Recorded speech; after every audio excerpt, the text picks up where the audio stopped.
Se sont rencontrés autour de deux questions importantes, la consolidation budgétaire et l'harmonisation des projets d'investissement entre les pouvoirs centraux destinés aux provinces selon des règles préétablies convenues entre les différentes parties, mais surtout de les faire sur base d'une liste de projets dûment harmonisés conformes au plan national et au plan quinquennal de croissance et de l'emploi qui sont disponibles déjà en province.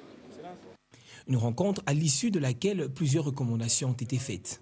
Le plus important, on va dire la plus grande des recommandations, c'est déjà au niveau de la consolidation budgétaire, sensibiliser déjà notre Assemblée provinciale sur l'importance de la consolidation et surtout par rapport au calendrier, parce que la consolidation sous-entend l'intégration au niveau d'abord des provinces. Nous avons harmonisé effectivement les projets d'investissement dans les secteurs de compétences exclusives avec le pouvoir central.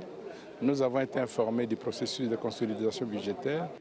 Au total, 20 recommandations pertinentes formulées qui seront soumises très prochainement au Conseil des ministres.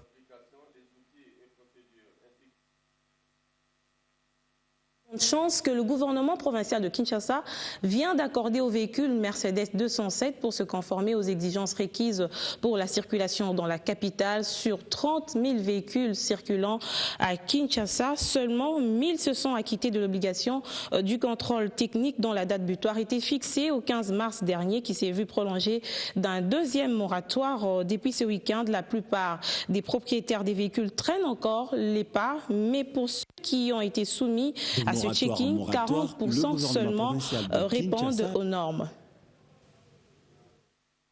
De moratoire en moratoire, le gouvernement provincial de Kinshasa vient d'accorder un deuxième moratoire après celui de janvier dernier aux propriétaires de véhicules pour le contrôle technique. Cependant, entre les deux, il n'y a pas eu engouement dont le centre est agréé pour la dite opération. Selon le constat fait sur le lieu du contrôle technique, plus de 500 véhicules sont passés au checking et seulement 40% de ces chiffres répondent aux normes. Je suis venu faire le contrôle technique de mon véhicule. Je suis arrivé ici, j'ai commencé par payer à la banque. Après avoir payé, je suis allé déposer la clé de contact et la carte rose au bureau de technicien. Et maintenant, je suis en train d'attendre. Les techniciens sont allés prendre le véhicule eux-mêmes, sont en train de contrôler tout. Je suis un patriote congolais. Ça, c'est obligatoire maintenant. Il faut qu'un véhicule puisse passer le contrôle technique avant qu'il puisse rouler sur la chaussée. Alors que l'obligation semble ne pas être aisée pour certains des propriétaires, d'autres conducteurs par contre la jugent utile pour des raisons de sécurité routière. Les gens ont bien mis dans le contrôle technique. Ils ont bien, mais nous avons toujours les guides de chair. Il fallait que je dise oui, de façon que nous tournons sur Agouagokota. C'est pas vraiment une idée aux amalams mingi. Alors, nous avons comme Katina et Sikaote, ça le tout baya. Parce que c'est très important. L'on redoute cependant un énième moratoire, car même le second semble être insuffisant, estiment certains chauffeurs. 45 jours, on a bien les amis, 45 jours. Combien de 207 à Kachamboko 207 et belé, que le cavon même de bus na bango, au bain à Transco. Ça dit 207 et belé na Kachamboka. Ça dit sur le but à 45 jours, les amis. Ça dit gouverneur, il fallait abattre à Bissot le fils qui attaque 2 mois. 2 mois de façon que Bissot pour le contrôle technique. Parce que ils ont bien la Bissot. Parce que si avant la mission se arrache bien vous avez abandonné tout comme ça et le mot de la gauche et côté la bande de monsieur la droite. En tout cas, le côté en bon état où il y a des alliés, avec la contrôle technique et le côté. Bon, c'est ça déjà, c'est ça déjà trop. Donc, ils ont dit que déjà, tout ça la bonne nous cause à mes salles. Mon conseil, le ministre a joué, ils ont mal. Mais là, tout le monde a vu vrai initiative de une décision avant. Il y a une décision où on va dire que non, nous devons faire le contrôle technique. Ce qui est l'équité, ils ont déclassé, ça dit le chauffeur n'a recevé beaucoup de chômeurs. Pour rappel, les taxibus de marque 207 sont le plus visés par cette opération de contrôle technique obligatoire, alors que ces derniers se montrent plus réticents de peur de ne pas obtenir le certificat de contrôle technique au regard de l'état désarticulé de ces fourgonnettes que les importateurs transforment en bus pour passagers. Et pour preuve, les Quinois l'ont même surnommé « esprit des morts ».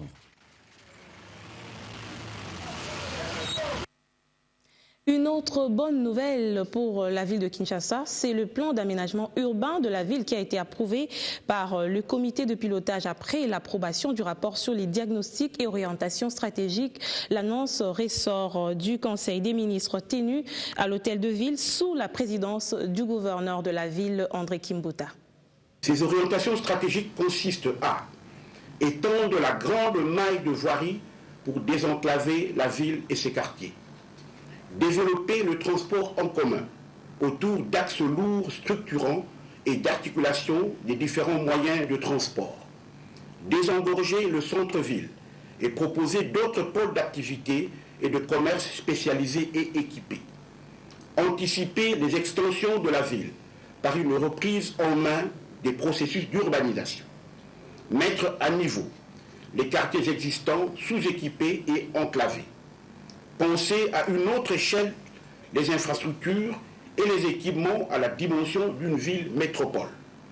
Réconcilier la ville avec son environnement naturel et son passé, d'où la prise en compte du fleuve, des cours d'eau, des collines.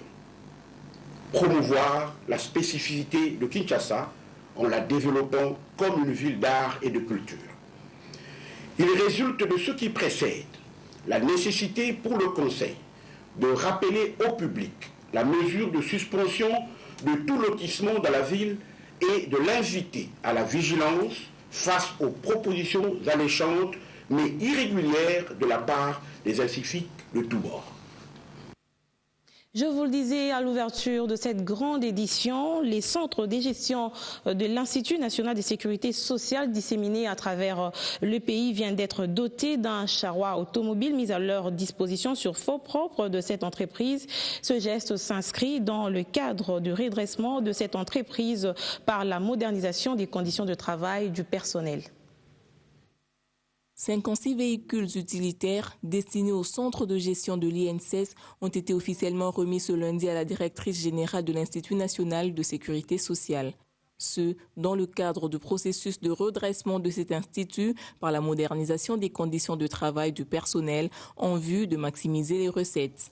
L'acquisition de cet important outil de travail s'inscrit essentiellement dans le cadre du renforcement des moyens logistiques de production en vue d'atteindre les objectifs nous assignés par le gouvernement au travers de l'autorité des tutelles. Avant de remettre les clés à la directrice générale, le ministre Bahati Lukwebo a lui-même à titre symbolique donné le premier coup d'accélérateur. Mon ministère a bon espoir que grâce à l'acquisition de ces véhicules, les objectifs budgétaires de l'INSS en matière de production et de recettes tels que consignés dans le contrat programme de performance seront atteints et même dépassés. La directrice générale interpelle par ailleurs les bénéficiaires d'en faire bon usage.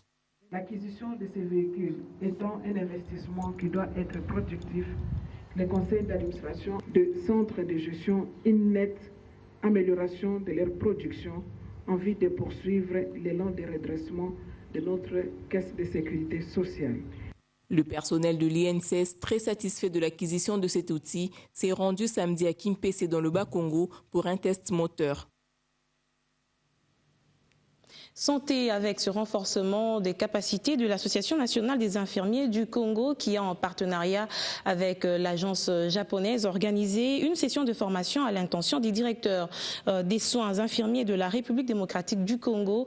Une session qui a duré 6 jours, soit du 10 au 15 mars.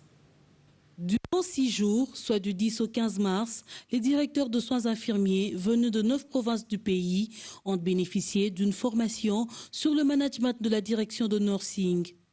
Une rencontre au cours duquel plusieurs recommandations ont été prises afin d'améliorer la qualité des soins à administrer aux malades sur toute l'étendue du pays. L'ANIC, qui a organisé cette rencontre avec l'appui de la JICA, invite les bénéficiaires à mettre en pratique les connaissances acquises. Nous rentrons dans nos lieux de travail respectifs. Nous devons donc changer et nous devons faire changer les choses. Nous nous sommes rendus compte que la qualité des soins dépend premièrement des directeurs de soins infirmiers. Parce que vous avez une équipe que vous dirigez, que vous devez faire fonctionner normalement dans l'institution afin que les malades qui viennent vers nous, qui ont fait confiance à notre institution, repartent avec sourire. À l'issue de cette formation, les bénéficiaires ont reconnu son importance. C'est une formation qui nous sera profitable parce qu'on a eu des thèmes et des expériences des autres qui sont venus de loin partager avec nous. C'est pour nous renforcer nos capacités, pour améliorer ce que nous faisions. Vraiment, c'est pour que nous puissions changer dans notre façon de travailler. Cette formation est vraiment meilleure, elle est bonne. Ça va faire remonter la qualité des soins dans nos hôpitaux de la province. En plus des connaissances acquises, les directeurs de soins infirmiers ont également reçu des certificats prouvant leur participation. L'amélioration du social passe aussi par la promotion de l'éducation et de la santé, comme dit précédemment, vision bien appréhendée par le corps médical à l'issue de la 2e édition de sa journée scientifique. Des membres du corps ont émis le vœu de promouvoir la santé et valoriser les infrastructures hospitalières. Ces infirmières souhaitent à tout prix valoriser les structures sanitaires, promouvoir la santé et être des personnels qualifiés de santé. Un souhait qu'elles tiennent à matérialiser en organisant cette 2e journée scientifique des infirmières et infirmières accoucheuses de la RDC. Cadre de cette journée de réflexion, l'Institut national pilote d'enseignement des sciences de santé. C'est bien d'avoir des formations pareilles pour nous aider à mieux faire notre travail et à avoir beaucoup plus de la performance et des compétences par rapport à notre profession qui est la profession de l'infirmier. Plusieurs stratégies ont été proposées pour fidéliser les personnels infirmiers à travailler dans le milieu reculé. Les caractéristiques personnelles de ce personnel de la santé, les caractéristiques professionnelles, la formation qu'on leur donne, les milieux dans lesquels ils pratiquent, les aspects financiers dans lesquels ils travaillent, les organisations qui les recrutent, sur quelle base ils les recrutent, qu'est-ce qu'on fait d'eux une fois sur le terrain. Donc il faut étudier ces dimensions-là pour voir quels sont les éléments qui sont propres au personnel sur lesquels il faut travailler et les éléments qui sont externes ou extrinsèques au personnel sur lesquels il faut travailler pour assurer des stratégies qui permettent à ce personnel-là d'être fidélisé, d'être retenu, d'être à l'aise dans son travail et d'offrir le meilleur de lui-même comme personnel qualifié. Sans ça, on n'arrivera pas à changer la qualité des soins, donc la qualité de vie de la population. Cette 2e journée a connu la participation d'experts internationaux et experts nationaux. Honneur à la femme durant ce mois de mars et au niveau de la communauté estudiantine de l'Université pédagogique nationale, il était question de réfléchir sur des sujets qui touchent la jeunesse féminine au cours d'une conférence débat organisée par les femmes élites de l'UPN, Julien Pandi et Darlene Zundi pour le reportage. Femme de l'excellence, actrice du développement, c'est le thème débattu ce week-end par la communauté estudiantine de l'Université pédagogique nationale. Organisée par le Femmes élites de l'UPN, cette conférence a connu la participation de la représentante de la ministre du Genre, de la Famille et de l'Enfant, ainsi que des anciennes et des anciens de cette institution. À l'heure du développement, les femmes doivent être outillées pour se ranger en ordre utile. Et femme excellente, celle qui est digne d'être élue selon les critères intellectuels, éthiques et moraux. Nous voulons redorer l'image de la femme dans la société congolaise. Les hommes censés d'encourager ces femmes élites de demain n'ont pas manqué à dire pour encourager leurs condisciples. Moi, je félicite ces étudiantes qui ont eu cette structure Femmes élites, qui a eu cette idée de créer, d'organiser cette conférence avec ce thème-là, parce que ça cadre vraiment avec le mois de la femme et ça cadre vraiment avec le souci qu'on a, qui est d'impliquer les femmes dans la réalisation, dans le développement même de la RDC. Conscientiser une nouvelle fois pour les développements. La femme a du chemin à baliser pour l'effectivité active de sa participation. L'intelligence est une chose, l'initiative en est une autre. L'élite a donc un rôle important et ces genres d'échanges a tout son sens. De l'alma mater de Mbinza à Romeo Golf, où des étudiantes se sont vues honorées par le prix de la première édition du Celebrate Congolese Queen, un concours qui a mis en lice 5 universités de Kinshasa autour des questions liées aux droits des femmes. Le prix a été décerné à une étudiante de l'université protestante au Congo qui a su convaincre le jury, bien entendu par sa manière de répondre. Jeunes filles d'aujourd'hui, femmes et élites de demain se veulent impliquer dans la lutte de la revalorisation de la femme à travers leurs talents. Voilà qui justifie l'organisation de la première édition des Celebrate des Congolese Queen. Un événement organisé par Victory Agency en vue de mettre en exergue les talents intellectuels des universitaires sur des questions qui concernent les femmes en général et les Congolaises en particulier. Au total, 5 établissements ont pris part à ces concours, notamment l'Université de Kinshasa, l'Université protestante au Congo, l'Institut supérieur de programmation et d'analyse, l'Institut facultaire de sciences de l'information et de la communication et l'Académie des beaux-arts.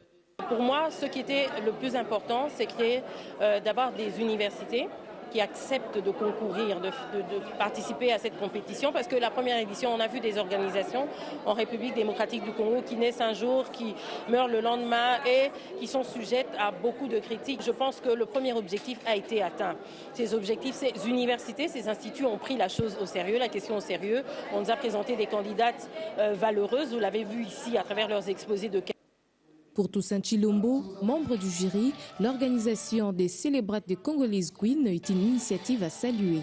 Cette édition doit être une édition qui va faire de sorte à ce qu'il y ait des émules pour qu'aux prochaines éditions, qu'il y ait la participation de beaucoup d'universités et la participation de beaucoup de filles qui parlent des problèmes de la femme.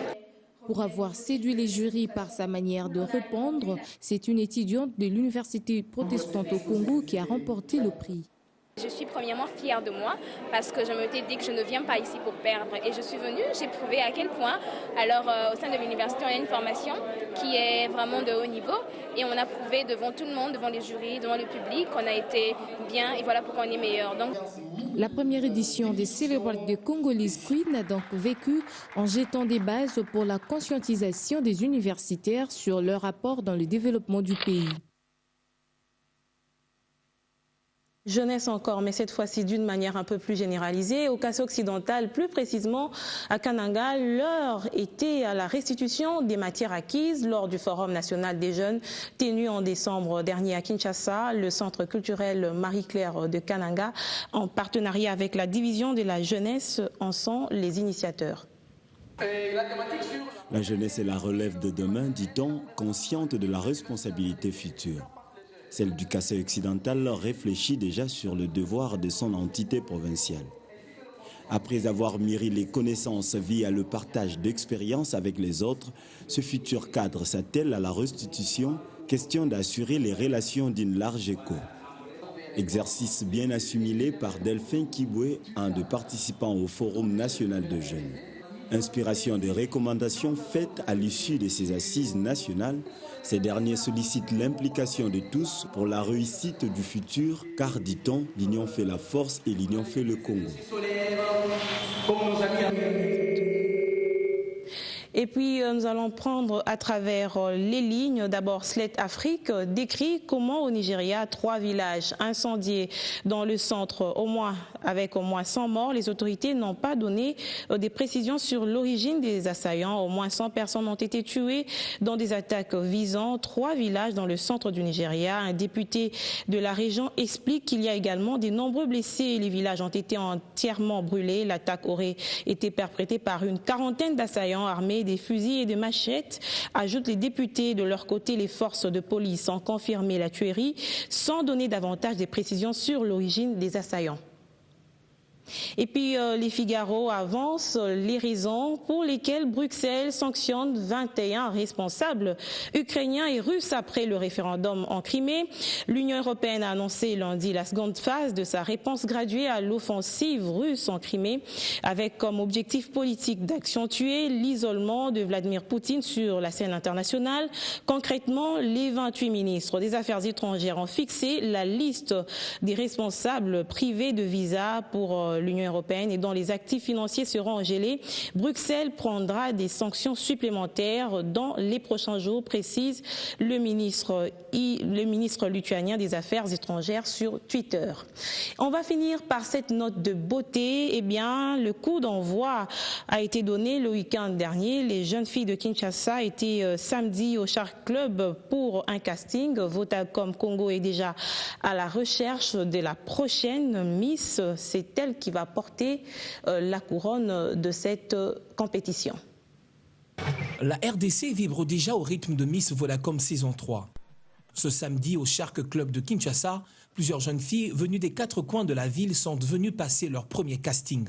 Chacune avec des objectifs bien définis. C'est ce qu'explique ici cet engouement.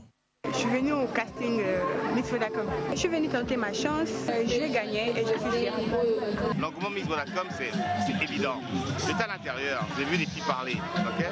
Ces filles ont envie d'avancer. Elles se disent, mon rêve, c'est d'avancer, c'est de faire mieux dans la vie, c'est de devenir quelqu'un. Être belle ne suffit pas, mais la beauté intérieure, les bonnes manières, le savoir-vivre, se munir également des valeurs d'une bonne femme africaine sont là les atouts que doivent posséder la future Miss Vodacom. Ça va chauffer. On cherche la femme de rêve. Elle est belle, elle est charismatique, elle a du charme, elle est belle dehors, elle est magnifique à l'intérieur. C'est une femme de rêve. Une innovation pour cette 3e saison, Vodacom Congo va faire participer également les jeunes filles congolaises vivant à l'étranger pour mettre en valeur la beauté congolaise.